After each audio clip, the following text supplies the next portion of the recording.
नमस्कार विद्यार्थी मित्रांनो, अभिनव शिक्षण तंत्र या चॅनलवर आपणा सर्वांचं हार्दिक स्वागत। आज आपण इयत्ता 10वी विषय मराठी या मराठी विषयाची कृतीपत्रिका अभ्यासणार आहोत। या कृतीपत्रिकेचा आराखडा, त्याची ओळख आपण करून घेणार आहोत। आपणाला 80 गुणांची लेखी परीक्षा असते आणि 20 गुण हे अंतर्गत असतात। 20 आणि 80 एकूण असे 100 गुणांचा पेपर होतो। आपण कृतीपत्रिकेच्या 80 गुणांची विभागणी कशी असते हे आपण पाहणार आहोत। कृतीपत्रिकेमध्ये एकूण 5 विभाग आहेत। पहिला विभाग गद्य 18 गुणांचा असतो। दुसरा विभाग पद्य 16 गुणांचा असतो। तिसरा विभाग स्थूल वाचन 6 गुणांसाठी असतो। चौथा विभाग भाषा अभ्यास म्हणजे व्याकरणवर असतो, 16 गुणांसाठी असतो। आणि 5वा विभाग उपयोजित लेखन 24 गुणांचा असतो। अशी एकूण 80 गुण होतात। 80 गुणांची कृतीपत्रिका सोडवण्यासाठी 3 तासाचा वेळ असतो। या 80 गुणांच्या कृतीपत्रिकेची आपण विभागवारी माहिती पाहूया। विभाग 1 म्हणजे प्रश्न 1 हा 18 गुणांसाठी असतो। यामध्ये आपणाला पटीत 2 उतारे असतात आणि अपटीत 1 असतो। पटीत 2 उतारे 7-7 गुणांसाठी असतात आणि अपटीत 1 उतारा 4 गुणांसाठी असतो। तर आपण प्रश्न क्रमांक 1 पटीत उतारा 130 ते 150 शब्दापर्यंत हा उतारा असतो 7 गुणांसाठी। मग यामध्ये कोणकोणत्या कृती विचारल्या जातात? तर 1 आकलन कृती 2 गुणांसाठी, 2 आकलन कृती 2 गुणांसाठी, 3 सोमत 3 गुणांसाठी। आकलनावर आधारित 2 गुणांच्या कृतीमध्ये 1-1 गुणांच्या 2 लहान कृती विचारल्या जाऊ शकतात। आकलन कृतीमध्ये वस्तुनिष्ठ स्वरूपाच्या काही कृती विचारल्या जातात। त्यामध्ये 1 आकलन कृती पूर्ण करा, 2 कोष्टक तक्ता यादी, 3 घटना क्रमानुसार क्रम लावा, 4 सहसंबंधानुसार लिहा, 5 सहसंबंध लक्षात घेऊन वाक्याचा क्रम लावा, 6 वाक्य पूर्ण करा, 7 ओघ तक्ता पूर्ण करा, 8 सहसंबंध लक्षात घेऊन विधाने निवडा, 9 जोड्या लावा आणि 10 गाळलेल्या जागा भरा। आता या कृतीचे उत्तर बऱ्याचदा 1-2 शब्दात लिहावे लागते। क्वचित प्रसंगी अधिक शब्दामध्ये सुद्धा काही कृती पूर्ण कराव्या लागतील किंवा पूर्ण वाक्यातही लिहिणे अपेक्षित असतं। कृतीचे उत्तर जसेच्या तसे उतार्यामध्ये असेल असं नाही, काही वेळा स्वतःच्या शब्दातही उत्तर लिहिणे अपेक्षित आहे। तर पुढची कृती आहे ही सोमत कृती 3 गुणांसाठी आहे। स्वतःच्या शब्दात आपले मत मांडण्यावर भर असेल। यामध्ये मुक्तोत्तरी स्वरूपाच्या प्रश्नात बघा परत एक वेळ, सोमत ही कृती 3 गुणांसाठी विचारली जाते। स्वतःच्या शब्दात आपले मत मांडण्यावर भर असेल। मुक्तोत्तरी स्वरूपाच्या प्रश्नामध्ये 1 उतार्यावरील विचार स्पष्ट करून सांगा, तुमचे स्वतःचे मत थोडक्यात मांडा, 3 तुमच्या जीवनातील अविस्मरणीय प्रसंग लिहा आणि 4 उतार्याला अनुसरून स्वतः अनुभवलेला एखादा प्रसंग लिहा इत्यादी स्वरूपाचे प्रश्न इथे विचारले जातात। प्रश्न क्रमांक 1 आ पाहिला, त्याच्यानंतरचा ई। प्रश्न क्रमांक 1 आपणाला अपठित उतारा आकलनावर आधारित विचारला जातो. हा अपठित उतारा प्रश्न क्रमांक 5(2) सारांश लेखनासाठी आपण उपयोग करायचा आहे. याच्यानंतर विभाग क्रमांक 2 हा पद्यावर असतो, 16 गुणासाठी येतो. पद्य विभागावर अ, आ, ई अशा कृती विचारल्या जातात. आता यामध्ये मध्ये कोणकोणत्या कृती विचारल्या जातात ते आपण पाहूया. पाठ्यपुस्तकातील एखाद्या कवितेवर 8 गुणांची कृती विचारली जाते. आता या 8 गुणांच्या कृतीमध्ये आणखी कोणत्या कृती आपल्याला विचारण्यात येतात, तर 1 आकलन कृती 2 गुणासाठी, 2 आकलन कृती 2 गुणासाठी, 3 आकलन कृती कोणत्याही 2 ओळीचा सरळ अर्थ लिहा 2 गुणासाठी विचारली जाते, आणि 4 काव्यसौंदर्य 2 गुणासाठी. हा झाला अ. याच्यानंतर आ. या उपप्रश्नात कवितेवर आधारित 4 गुणांची कृती विचारली जाते. यामध्ये 2 कवितेंची नावं दिली जातात. त्यापैकी एका कवितेवर आधारित आपणाला काही कृती सोडवायच्या असतात. त्यामध्ये 1 प्रस्तुत कवितेचे कवी आणि कवयित्री 1 गुणासाठी. दुसरी कृती कवितेचा विषय 1 गुणासाठी. तिसरी कृती कवितेतील शब्दांचे अर्थ 2 गुणासाठी. चौथी कृती कवितेतून मिळणारा संदेश 2 गुणासाठी. 5वी कृती कवितेची भाषिक वैशिष्ट्ये 2 गुण. आणि 6वी कृती कवितेतून व्यक्त होणारा विचार 2 गुणासाठी. 7वी कृती दिलेल्या ओळीचा सरळ अर्थ लिहा 2 गुणासाठी. त्याच्यानंतर 7वी कृती जी विचारली जाते ते दिलेल्या ओळींचा सरळ अर्थ 2 गुण. 8वी कृती कविता तुम्हाला आवडण्याचे न आवडण्याचे कारण 2 गुण. आता एक विशेष बाब इथे तुम्ही लक्षात घ्यायची की वरीलपैकी पहिली आणि दुसरी कृती आवश्यक आहे, मी ती लिहायचीच आहे. आणि राहिलेल्या ज्या कृती आहेत 6 कृती राहतात त्यापैकी 1 कृती आपण सोडवायची आहे. म्हणजे अशा एकूण कृती आपल्याला 3 सोडवायच्या आहेत. पद्य विभागात तिसरी कृती म्हणजे रसग्रहण. आपणाला पद्य विभागामध्ये तिसरी कृती जी आहे ती रसग्रहण विचारली जाईल. ही 4 गुणासाठी असते. 2 किंवा 4 ओळींचं रसग्रहण आपल्याला करावं लागणार आहे. आता रसग्रहणामध्ये कोणकोणते मुद्दे अपेक्षित आहेत, तर 1 आशय सौंदर्य. आता आशय सौंदर्यामध्ये आपण काय काय लिहायचं, तर कवीचं नाव, कवीचं नाव, कवितेचं नाव, कवितेचा विषय, मध्यवर्ती कल्पना, संदेश, उपदेश, मूल्य किंवा मिळणारा अनुभव या गोष्टी अपेक्षित आहेत. याच्यानंतर दुसरा मुद्दा जो येतो तो काव्यसौंदर्य. यामध्ये दिलेल्या ओळीमध्ये अर्थालंकार, रस, कल्पना, प्रतिमा, भावना याविषयी लिहावं लागतं. आता यासाठी आपण कोणती गोष्ट लक्षात घ्यायची, तर यासाठी कवितेचा भावार्थ बारकाईनं आपणाला अभ्यासावा लागणार आहे आणि तो अभ्यासणं गरजेचं आहे. तर तिसरी कृती जी दिलेली आहे भाषिक वैशिष्ट्ये. कवितेची भाषाशैली ग्रामीण बोली आहे का, संवादात्मक आहे का, निवेदनात्मक आहे का, चित्रदर्शी आहे का, किंवा आंतरिक काही लय आहे का, किंवा अलंकार इत्यादी मुद्द्यांना धरून आपणाला ती कृती सोडवावी लागणार आहे. विभाग 3 म्हणजे प्रश्न क्रमांक 3. आता विभाग 3 6 गुणासाठी असतो स्थूल वाचनावर. स्थूल वाचनासाठी आपल्याला 3 पाठ आणि 1 कविता दिलेली आहे. आता यावर 3 कृती विचारल्या जातात. पैकी 2 कृती आपण सोडवायच्या आहेत.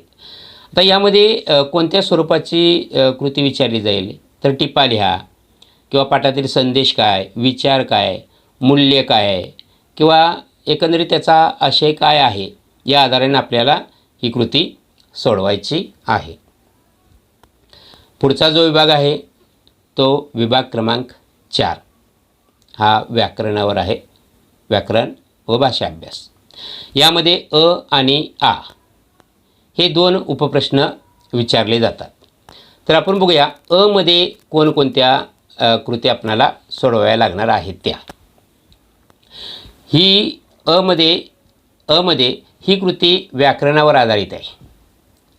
आता व्याकरणामध्ये कोणकोणते घटक आपणाला विचारतील तर 1 समास 2 गुणासाठी. आता आपणाला कोणकोणते समास आहे तर कर्मधारय समास आहे, द्विगु समास आहे, इतरेतर द्वंद्व समास आहे, वैकल्पिक द्वंद्व समास आहे, समाहार द्वंद्व समास आहे. आता दुसरी कृती यामध्ये शब्दसिद्धी 2 गुणासाठी विचारली जाणार आहे. तर शब्दसिद्धीमध्ये उपसर्ग घटित, प्रत्यय घटित आणि अभ्यस्त या कृती अपेक्षित आहेत. त्याच्यानंतर तिसरी कृती जी आहे ती आपणा सर्वांच्या परिचयाची आहेच, वाक्यप्रचार 4 गुणासाठी विचारले जातात. आता हे वाक्यप्रचार आपल्या पाठ्यपुस्तकातील सर्व घटकावर आधारित जे वाक्यप्रचार असतील त्याचा विचार इथं केला जाणार आहे. हा झाला प्रश्न क्रमांक 4 अ. आता आपण आ बघूया. भाषा अभ्यासामध्ये आपणाला कोणकोणत्या कृती विचारल्या जाऊ शकतात किंवा अपेक्षित आहेत तर 1 शब्दसंपत्ती. मग शब्दसंपत्तीमध्ये कोणकोणत्या कृती येऊ शकतात तर शब्दसंपत्तीमध्ये 4 गुणासाठी विचारले जातात. यामध्ये कोणकोणत्या कृती येणार आहेत तर समानार्थी शब्द, विरुद्धार्थी शब्द, वचन बदला, शब्दसमूहाबद्दल एक शब्द, शब्दातील अक्षरापासून अर्थपूर्ण शब्द तयार करा इत्यादी घटकावर आधारित कृती विचारल्या जातात. आता दुसरी कृती यामध्ये आहे ते लेखन नियम. या कृतीत 4 शब्दांचा एक गट दिला जातो. त्यातील दिलेला शुद्ध शब्द आपण ओळखायचा आहे किंवा एखादं वाक्य विचारलं जाईल आणि त्या वाक्यामध्ये 2 अशुद्ध शब्द दिले जातील. ते शब्द शुद्ध करून आपण वाक्य ते परत लिहायचं आहे. याच्यानंतर आणखी कोणती कृती विचारली जाईल तर विरामचिन्हावर आधारित कृती इथं विचारली जाईल. ती कशी विचारली जाईल तर विरामचिन्हासमोर नावे लिहा किंवा नावासमोर विरामचिन्ह लिहा. तर यामध्ये पुढची जी कृती आहे जोड्या लावा. म्हणजे विरामचिन्हाच्या जोड्या लावा, शब्दांच्या जोड्या लावा, वाक्यप्रचारांच्या जोड्या लावा इत्यादी विचारतील. चौथी कृती यामध्ये आहे वाक्यात योग्य विरामचिन्हाचा वापर करून वाक्य पुन्हा लिहा. विरामचिन्हावर जी कृती विचारली जाते यासाठी आपण काय केलं पाहिजे तर यासाठी आपण विरामचिन्हांचा तक्ता आपल्या वहीत नमूद करणं गरजेचं आहे. तो लिहून ठेवल्यानंतर नियमित आपण त्याचं वाचन केलं पाहिजे. चिन्हांची जी खुणा आहेत त्या लक्षपूर्वक त्यांचा अभ्यास केला पाहिजे, त्या लक्षात ठेवल्या पाहिजे आणि वारंवार सतत आपण ते वाचलंच पाहिजे. त्याच्यानंतर यामध्ये आणखी कोणती कृती विचारली जाऊ शकते तर पारिभाषिक शब्द. आता पारिभाषिक शब्द हे कुठे तुम्हाला भेटतील तर आपल्या पाठ्यपुस्तकाच्या शेवटी दिलेले पारिभाषिक शब्द आहेत ते आपण पाठ करणं, अभ्यासणं, वारंवार वाचणं या कृती आपल्याला नेहमी कराव्या लागणार आहेत. आता याच्यानंतर आपणाला शेवटची जी कृती आहे ती विभाग क्रमांक 5 म्हणजे प्रश्न क्रमांक 5 यामध्ये उपयोजित लेखन विचारलं जातं. तर हे उपयोजित लेखन किती गुणासाठी आहे तर 24 गुणासाठी. मग यामध्ये उपकृती किती विचारल्या जातात तर अ, आ आणि ई. अ मध्ये 2 कृती विचारल्या जातील 6 गुणासाठी पैकी 1 लिहायची. आता त्या कोणत्या कृती आपण बघूया. अ मध्ये आपणाला पत्रलेखन आणि सारांश लेखन यापैकी कोणती एक कृती सोडवायची आहे. आता आपण पत्रलेखनाबद्दल बघूया. मग कोणकोणत्या प्रकारचे आपल्याला पत्रलेखन आहेत इयत्ता 10वीला तर कौटुंबिक पत्र, मागणीपत्र, विनंतीपत्र या स्वरूपाची पत्रलेखनाची आपणाला तयारी करावी लागणार आहे. पण याची विशेष बाब लक्षात ठेवा, आपणाला ईमेल स्वरूपाचं पत्र लिहायचं आहे. न विसरता हे तुम्ही लक्षात ठेवायचं की ईमेल स्वरूपाचं आपणाला पत्र लिहावं लागणार आहे. आता पत्रलेखनाला आपल्याला पर्यायी प्रश्न दिलेला आहे, तो म्हणजे सारांश लेखन. आता हे सारांश लेखन कोणत्या उतार्याचं करायचं आहे ही पण बाब महत्त्वाची आहे. यासाठी एक लक्षात ठेवा, प्रश्न क्रमांक 1 ईमध्ये जो अपठित उतारा असतो त्याचा आपल्याला सारांश लेखन करायचं आहे. तर हे सारांश लेखन करताना काय काय गोष्टी तुम्ही करू शकता, तर दिलेला परिच्छेद वाचणे, नुसतं वाचणं नाही तर वारंवार वाचणं, जोपर्यंत कळत नाही 1 वेळ 2 वेळ 3 वेळ 4 वेळ वाचायचा. वाचल्यानंतर त्याची मध्यवर्ती विचार जो काय असेल तो आपण जाणून घ्यायचा आणि समजलेला जो विचार आहे तो आपण थोडक्यात मांडण्याचा प्रयत्न करायचा आहे.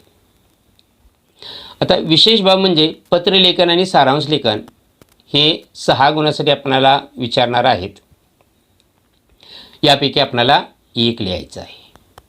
आता याच्यानंतर आपण बघूया आमध्ये कोणकोणत्या कृती विचारल्या जातात ते. आमध्ये 3 कृती विचारल्या जातात. एक म्हणजे जाहिरात लेखन, बातमी लेखन आणि कथा लेखन. परत एक वेळ सांगतो, जाहिरात लेखन, बातमी लेखन आणि कथा लेखन. या 3 पैकी कोणत्याही 2 कृती आपण सोडवायच्या आहेत. या 3 पैकी कोणत्याही आपण 2 कृती सोडवायच्या आहेत.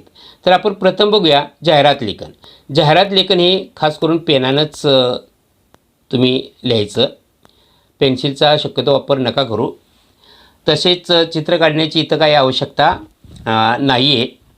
आणि जाहिरातीसाठी खास विचारल्या जाणाऱ्या कृती कोणकोणत्या असतात ते आपण बघूया. 1 शब्दावरून जाहिरात लेखन करणे. 2 जाहिरात देऊन त्यावरील कृती सोडवणे. आणि 3 जाहिरात लेखन करणे.